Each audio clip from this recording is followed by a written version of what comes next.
Allu Arjun episode సుఖాంతం అయిపోయింది. కొద్దిసేపటి క్రితమే జైలు నుంచి వాళ్ళ మామగారింటికి వెళ్ళిపోయిండు. సో అల్లు అర్జున్ అరెస్టు, అల్లు అర్జున్కు బెయిలు, అల్లు అర్జున్ జైలుకు తరలింపు, ఈ వ్యవహారం అంతా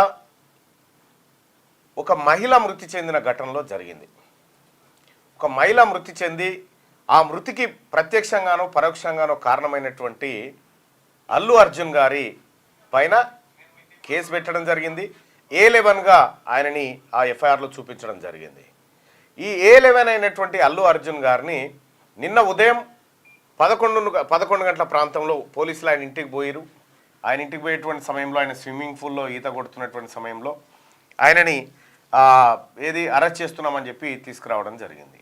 అయితే ఈ అరెస్ట్ అయినటువంటి వెంటనే బీఆర్ఎస్ పార్టీ నుంచి కేటీ రామారావు గారు ఒక ట్వీటు ఆయన స్టార్ట్ చేసినట్టే కింద ఇక వాళ్ళందరూ స్టార్ట్ చేయాల్సిందిగా ఆ దుకాణం స్టార్ట్ చేసిరు. ఆయన అరెస్ట్ చేస్తారా, సమయం అన్ని ఇయ్యరా, అట్లా ఇంటికి పోయి గుంజుకొస్తారా అనేటువంటి డైలాగులు కొడతా ఉంటే బీఆర్ఎస్ పార్టీకి సూటబుల్ అయ్యేటువంటి కాదు. ఇప్పుడున్నటువంటి ముఖ్యమంత్రి రేవంత్ రెడ్డి గారిని బెడ్రూమ్లోకి పోయి నైట్ పాయింట్ మీద టీషర్ట్ మీద పట్టుకొచ్చినటువంటి చరిత్ర బీఆర్ఎస్ పార్టీకి ఉంది. ఇదే బీఆర్ఎస్ పార్టీ నాయకులు మీద లైవ్లు ఉంటే గుంజుకపోయినటువంటి పరిస్థితి ఉంది.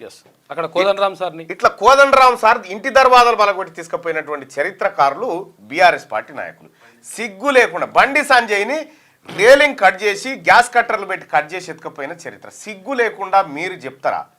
ఎఫ్ఐఆర్ ఎప్పుడు నమోదైంది? సంధ్యా థియేటర్లో ఘటన ఎప్పుడు జరిగింది? ఎప్పుడు రిలీజ్ అయింది ఆ సినిమా? 4వ తారీఖు నాడు రాత్రి 9 గంటల 4వ తారీఖు రోజు అర్ధరాత్రి ఆ ఘటన జరిగితే 5వ తారీఖు నాడు 5వ తారీఖు 6వ తారీఖు ఎఫ్ఐఆర్ నమోదైంది. అప్పటి నుంచి 13వ తారీఖు దాకా ఇన్ని రోజుల గ్యాప్లో ఇది అప్పుడే పెట్టిరు కదా అల్లు అర్జున్ గారి పేరు, అప్పుడే పెట్టిరు. దాని ద్వారా ఇంకా వీళ్ళే అందరూ రేపు పొద్దుగాల అల్లు అర్జున్ కాబట్టి వదిలిపెట్టిరు, ఆయన పట్టించుకుంటలేరని వీళ్ళే పోనీ ఆయనని A1 కూడా పెట్టలే. మళ్ళా A11 పెడితే అందులో A1, A2, A7 వీళ్ళని అరెస్ట్ చేసిరు. ఇంకొంతమంది అబ్స్కాండింగ్లో ఉన్నారు. అల్లు అర్జున్ గారిని నిన్న అరెస్ట్ చేశారు. అరెస్ట్ చేసి కోర్టులో ప్రొడ్యూస్ చేసిరు. జ్యుడిషియల్ కస్టడీ కింద 14 రోజులు చెంచల్గూడ జైలుకు పంపించడం జరిగింది. సో సైమల్టేనియస్గా అటు భారత న్యాయ చరిత్రలో కొన్ని కొత్త తీర్పులు, కొత్త విధానాలు మనం అప్పుడప్పుడు చూస్తూ ఉంటాం. న్యాయ వ్యవస్థ కూడా చాలా పకడ్బందీగా ఆ ప్రజాస్వామ్యాన్ని కాపాడే పనిలో ఉంటుంది.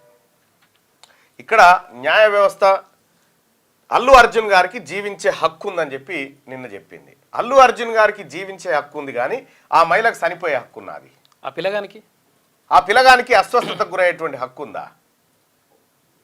ఇప్పుడు ఒక అల్లు అర్జున్ గారికే జీవించే హక్కు ఇక ఎవరికి లేదు. జానీ మాస్టర్కు జీవించే హక్కు లేదు, ఇంకెవరికి లేదు అనే రీతిలో చర్చ జరిగింది నిన్న రాష్ట్రంలో. సరే, హైకోర్టుకు ఉన్నటువంటి పవర్స్ ఆధారంగా క్వాష్ పిటిషన్ను మధ్యాంతర బెయిల్గా మలిసి బెయిల్ ఇచ్చి ఇమీడియట్గా రిలీజ్ చేసేటువంటి ఒక ఆదేశాలను గౌరవ న్యాయస్థానం ఇచ్చింది. న్యాయస్థానాన్ని గౌరవించాల్సిందే. న్యాయస్థానం ఇచ్చినటువంటి తీర్పును మాత్రం ఒక్కసారి సమీక్షించాలి మనం. ఎందుకంటే సగటు భారతదేశ పౌరుడిగా సుప్రీంకోర్టు కూడా తీర్పులను సమీక్షించి తీర్పులపైన విమర్శ, సద్విమర్శలు చేసే అవకాశం ఈ దేశ ప్రజలకు ఉందని చెప్పి సుప్రీంకోర్టు చెప్పినటువంటి నేపథ్యంలో ఇప్పుడు ఆ ప్లేస్లో ఇప్పుడు అల్లు అర్జున్ గారు కేసులో ఉన్నారు, మహిళ చనిపోయింది. ఒకవేళ అట్లా జరగకూడదు, కానీ అల్లు అర్జున్ గారే ఆ తొక్కిసలాట మృతి అంతే ఈ బెయిల్ దొరికేదా? ఒక హీరోనే, ఒక సెలబ్రిటీ లేకపోతే ఇంకెవరన్నా పొలిటీషియన్స్ తొక్కిసలాటలో చనిపోతే వాళ్ళకు దొరికేదేనా? వాళ్ళకు జీవించే హక్కుల గురించి మనం మాట్లాడేటువంటి అవకాశం ఉండేదా? అప్పుడు దొరికేదా సామాన్యులకి అనేది ఆత్మవిమర్శ చేసుకుంటే బాగుంటుంది. రెండోది, అల్లు అర్జున్ గారు తీసుకుపోయి ఆయనను మొత్తం ఉరిశిక్ష విధించాలని ఎవరు చెప్తాడు? చట్టం తన పని తాను చేసుకుంటూ పోయింది. ముఖ్యమంత్రి గారికి రేవంత్ రెడ్డి గారికి ఏం సంబంధం అండి? రేవంత్ రెడ్డి గారికి అల్లు అర్జున్ గారినట రేవంత్ రెడ్డి గారు అరెస్ట్ చేయించిండు అని చెప్పి చెప్తా ఉన్నారు సిగ్గు లేకుండా. ఏం అవసరమైన నిజంగా మీ పరిపాలననే మేము కంటిన్యూ చేసినంటే వెళ్తాడా అల్లు అర్జున్ వాళ్ళకేని?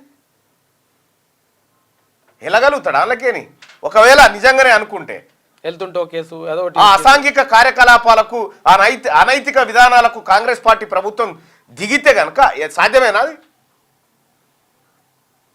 అసలు అక్కడ మహిళ చనిపోయింది, చనిపోయినటువంటి మహిళ మృతదేహం ఉంది, ఆ మహిళ కొడుకు ఇప్పటికీ ఐసీయూలో ఉన్నాడు. అక్కడికి అల్లు అర్జున్ రాకపోతే ఈ ఘటన జరిగేదే కాదు. ప్రపంచవ్యాప్తంగా విడుదలైతే ఎక్కడ కాలేదు. అల్లు అర్జున్ గారికి తిరిగే స్వేచ్ఛ ఉంది, కాదంటలేం, తిరగాల్సిందే. కానీ బాధ్యత కూడా ఉంది, ఒక బాధ్యత కూడా ఉంది. తను పోవడం వల్ల ఏం జరుగుతుంది అనేటువంటి ఒక బాధ్యత కూడా ఉంటుంది. ఇక్కడ ఆ మహిళ చనిపోయింది, ప్రత్యక్షంగానో పరోక్షంగానో అల్లు అర్జున్ అక్కడికి రాక కారణం అనేది పోలీసులు ఎఫ్ఐఆర్లో నమోదు చేసిరు, రిమాండ్ రిపోర్ట్లో కూడా అదే చెప్పారు. చనిపోయిన మహిళ, నేను వాని పేరు ఏదో ఉండే గిడ చిలకల కూడా కడ, వాని పేరు ఏంది, వాడు గింగరాలు మెట్టోడు చూడు, వాడు లక్ష్మీకాంత శర్మ అనేట్టు, వాన్తో నా మీద కేసు పెట్టించి నా కారణంగా ఒకరు చనిపోయారు అని చెప్పి 306 పెట్టి 74 days నన్ను జైల్లో పెట్టారు. చచ్చిపోయినోడే కూడా దొరకలే ఇప్పటిదాకా. చచ్చిపోయినోడే కూడా దొరకలే. అప్పుడు నాకు జీవించే హక్కు గురించి మాట్లాడలే చాలా మంది.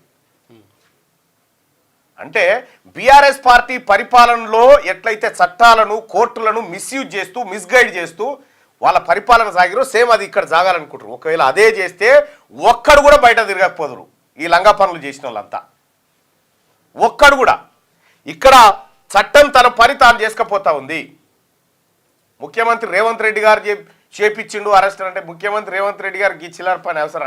ఆయన ఎవరా నిజంగా? పొలిటికల్ లీడర్ ఏమన్నా? ఆయన పొలిటికల్ లీడర్. ఆయనతో ఏమన్నా మాకేమైనా సత్సంబంధాలు ఉన్నాయా? పైపెచ్చు ముఖ్యమంత్రి గారికి దూరం నుంచి చుట్టాం ఆ పిల్లాడు. అవును, కంచాల చంద్రశేఖర్ రెడ్డి గారు తరఫున ఆ పిల్లగాడు ముఖ్యమంత్రికి దూరం నుంచి చుట్టాం. ఇంకా విషయం ఏంటంటే కంచాల చంద్రశేఖర్ రెడ్డి కాంగ్రెస్ పార్టీ నాయకుడు, వాళ్ళ మామ, పిల్లనిచ్చిన మామ. సిగ్గు లేకుండా ఆరోపణలు చేసి రేపు పొద్దుగాల కేటీ రామారావు గారికి ఇటువంటి పరిస్థితి ఏర్పడితే వీళ్ళందరూ కూడా మళ్ళీ మాకు మద్దతుగా రావాలని ఓ వాతావరణాన్ని క్రియేట్ చేశారు బీఆర్ఎస్ పార్టీ నాయకులు. కేంద్ర మంత్రి కిషన్ రెడ్డి గారు ట్వీట్ చేస్తాడు అక్రమ అరెస్ట్ అని చెప్పి. ఒక కేంద్ర మంత్రి ఈ భారతదేశాన్ని పరిపాలిస్తున్నటువంటి కేంద్ర ప్రభుత్వంలోని క్యాబినెట్ మంత్రి ఓ ట్వీట్ చేసిన తర్వాత వ్యవస్థలు ఇన్ఫ్లుయెన్స్ కావా? సామాన్యులకు ఏం మెసేజ్ పోతుంది అన్నట్టు దీని ద్వారా? అంటే ఇక్కడ సామాన్యునికి ఒక న్యాయము, లేకపోతే ఉన్నత వర్గాలకి ఇంకో న్యాయం ఉంటుందా? మీ బీఆర్ఎస్ పార్టీ పాలనలో బీజేపీ పార్టీలో సాధ్యమేమో ఇవన్నీ. ఆ పాలనలో కాంగ్రెస్ పార్టీలో ఈ ప్రజాప్రభుత్వంలో అందరూ సమానమే. మాకు ఎవడు పెద్ద కాదు, ఎవడు చిన్న కాదు. కోర్టు ముంగట హీరో ఉంటాడా? కోర్టు ముంగట నిలబడ్డాడు అంతా బాధితుడే అంతే. అల్లు అర్జున్ గారు హీరో అండి, పెద్ద హీరో అండి. ఎవరికి పెద్ద హీరో? నిందితుడు. అక్కడ ఆయన నిందితుడు, అక్కడ ఆ ఘటనలో నిందితుడు. That's all. సంజయ్ దత్తును ఆ తర్వాత సల్మాన్ ఖాన్ను ఇటువంటి వాళ్ళే తీసుకుపోయి లోపటేసారు. ఒక మహిళ చనిపోతే మహిళ పట్ల చనిపోయిన రోజు ఒక్కరన్నా నిన్న ట్వీట్ చేసినటువంటి కిషన్ రెడ్డి గారు కానీ, కేటీఆర్ కానీ, లేకపోతే ఇంకెవరన్నా కానీ ఒక్క మహిళ చనిపోవడం బాధాకరం అని ఒక ట్వీట్ చేసినారా మీరు? నిన్న చెప్తా ఉన్నారు ఎట్లా మహిళ చనిపోవడం బాధాకరమే కానీ అయినప్పటికీ ఆయన అరెస్ట్ చేస్తారా? ఎక్కడి కథ? వాళ్ళ ఇంటి వాళ్ళ ఆడబిడ్డ చచ్చిపోతే వాళ్ళకి తెలిసేది. భారత రాజ్యాంగం ప్రతి మనిషికి జీవించే హక్కు ఇచ్చింది. ఇక్కడ all are equal before law అని చెప్తా ఉంది.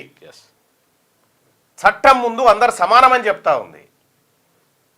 చట్టం ముందు సమానమే కానీ గత పెద్ద మనిషి సమానం అవుతాడా అన్నట్టు వీళ్ళ వాదన. సరే, ఏదేమైనా ఇదే సినిమా సెలబ్రిటీలు చాలా మంది కూడా మాట్లాడుతూ ఉన్నారు. పవన్ కళ్యాణ్ గారు ట్వీట్ చూసిర్రా? చాలా సందర్భోచితమైన ట్వీట్ అది. కలిసి ఉంటే బలం ఉంటాం, విడిపోతే పలసన పడతాం అని పెట్టిండు ఆయన. దాన్ని చూసైనా అల్లు అర్జున్ గారు మేల్కోవాలి ఎందుకు పెట్టిండు అనేది.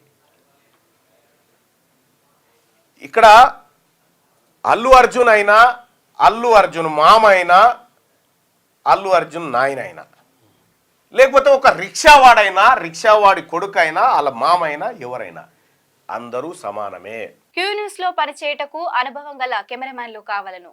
సంప్రదించవలసిన నెంబర్లు 8688926084, qnewsads@gmail.com ను సంప్రదించండి. లైక్ చేయండి.